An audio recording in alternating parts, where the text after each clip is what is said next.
अस्सलाम वालेकुम। Second year, क्या हाल चाल है? आज का हमारा जो टॉपिक है वो कीज से आगे है। यहाँ यहाँ पे हम पढ़ेंगे indexes. Indexes is just like a table, it is created to store the location of individual cell. ये इंडेक्सेस आप वही समझ लें जो आपकी किताब का पहला सफ़ा होता है जिस पे लिखा होता है टॉपिक का नाम और उसकी लोकेशन। तो सेम इसी तरह इंडेक्स है। इस पर क्या लिखा होगा, आपका रिकॉर्ड कौन सा है और उसकी डिस्क में लोकेशन कौन सी है। समझ आ रही है ना बात की?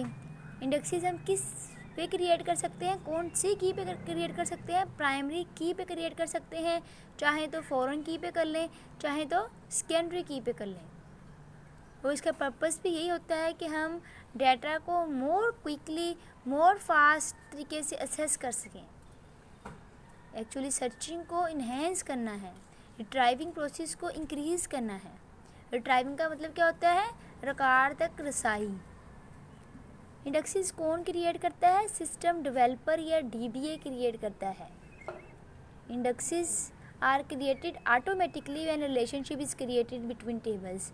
और ये खुद ब खुद भी क्रिएट हो जाएंगी जब आपने दो टेबल्स के दरमियान कोई ताल्लुक़ कायम कर दिया है, कोई रिलेशनशिप बना दिया है। और रिलेशनशिप कैसे बनता है? एक टेबल की प्राइमरी की को उठाकर जब हम दूसरे टेबल में डालते हैं एज अ फॉरेन की, तो उससे क्या क्रिएट होता है? रिलेशन क्रिएट होता है, क्योंकि दोनों में सिमिलरिटी हो जाती है ना। जब भी दो चीज़ों का रिलेशन होता है या रिलेशनशिप होता है तो उसका क्या मतलब होता है? उसका मतलब होता है उनमें कोई ना कोई कॉमन बात है, इसलिए उनका रिलेशनशिप है। और इसी तरह टेबल्स में भी यही बात है। अगर दो कीज़ एक जैसी होंगी दोनों रिलेशंस में तो उनका क्या बन जाएगा? Relationship. Indexes are stored in an indexed file. Indexes को हम कहाँ रखते हैं? इंडेक्स फाइल में। Database management system uses this file for speeding up searching and retrieving process. फिर वही बात बताई जा रहा है। आगे टॉपिक देखते हैं क्या है जी। यूज़र्स कौन होते हैं? यूज़र से क्या मुराद है? वो लोग जो DBMS को इस्तेमाल कर रहे हैं या उस पर काम कर रहे हैं वो क्या कहलाएंगे? यूज़र्स कहलाएंगे। यूज़र से नॉर्मली मुराद वो लोग होते हैं जो सबसे एंड पे इस्तेमाल कर रहे होते हैं, यानी जिनके लिए सिस्टम को बनाया गया है, जिसके लिए DBMS को बनाया गया है वो क्या कहलाते हैं? एंड यूज़र्स या users who use the DBMS to perform different operations on database. End user access the DBMS through application program. IDE provided DBMS और SQL interface.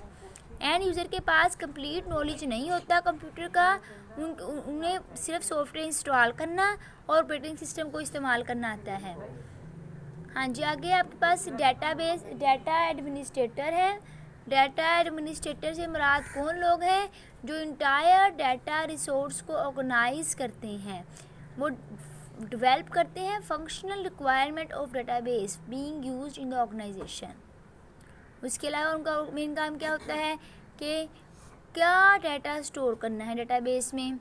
उसके अलावा कौन सी पॉलिसी के तहत डाटा को मैनेज करना है। और उसके अलावा वो ये मैनेज करते हैं, ये इसके पास कुछ काम लिखे हुए हैं आपके पास, अब मतलब शॉर्ट फॉर्म है, ऊपर उसी की डिटेल लिखी हुई, नीचे हेडिंग्स बना दी गई ड्यूटीज़ की। तो आप ऊपर वाली लाइन याद कर लें कि इंटर डाटा रिसोर्स को मैनेज करते हैं और उसके बाद नीचे वाले जो ड्यूटीज़ हैं उनको याद कर लें। ये शेयर जैसे ये ड्यूटीज़ जो लिखी हुई हैं,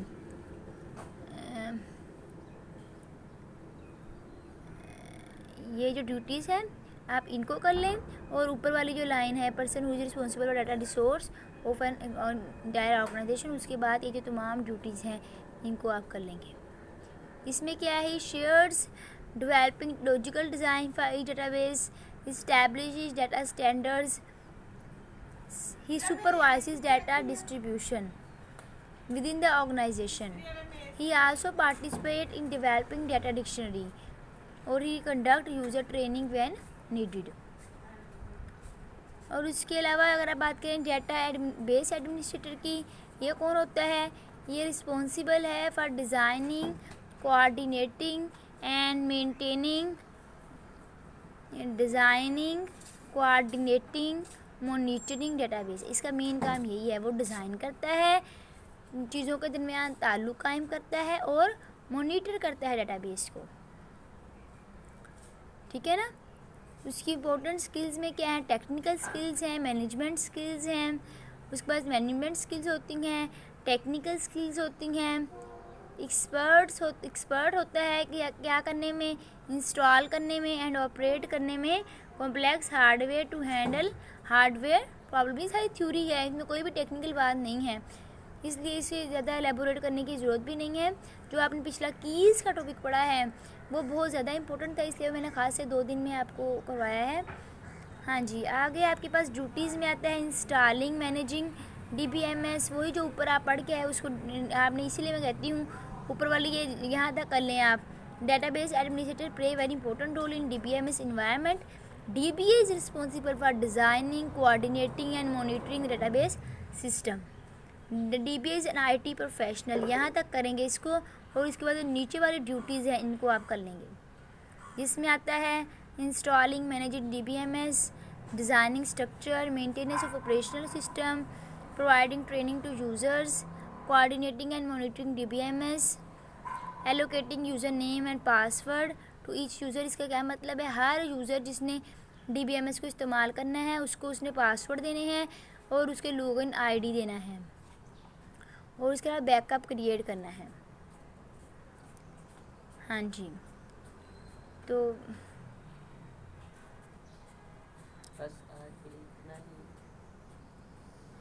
हाँ जी, लास्ट टॉपिक है हमारे पास डेटा मैनिपुलेशन इन DBMS। डेटा मैनिपुलेशन होता क्या है एक्चुअली? डेटा मैनिपुलेशन से मुराद है डेटा के ऊपर कोई भी ऑपरेशन परफॉर्म करना, डेटा मैनिपुलेशन कहलाता है। इसके अंदर ऑपरेशन कितने हैं? पहला ऑपरेशन अगर हम बात करें, पहला ऑपरेशन ये है कि डाटा के अंदर टेबल्स होते हैं, उनके अंदर डाटा को स्टोर करना पहला ऑपरेशन हो गया, कि टेबल्स के अंदर डाटा को स्टोर किया जाता है, ये पहला ऑपरेशन हो गया इसका। इसके अलावा इसके ज़रिए हम सर्च कर सकते हैं इंडेक्सेस के थ्रू, ये दूसरा ऑपरेशन हो गया। फिर अगर तीसरी बात करें, ये SQL यूज़ करता है डिफरेंट ऑपरेशन परफॉर्म करने के लिए। ऑपरेशन तो नहीं बताया हुआ है इसने, वैसे बात बताई हुई है। ये है ऑपरेशन, इंसर्ट कर सकते हैं डाटा,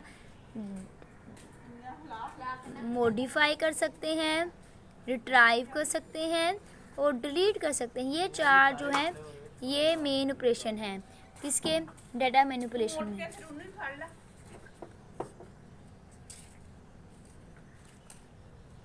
ये था आज का लेक्चर, ये हमारा चैप्टर भी ख़त्म हो गया। इसका टेस्ट अब रेडी कर लें, जिस दिन कहेंगे उस दिन ले लेंगे।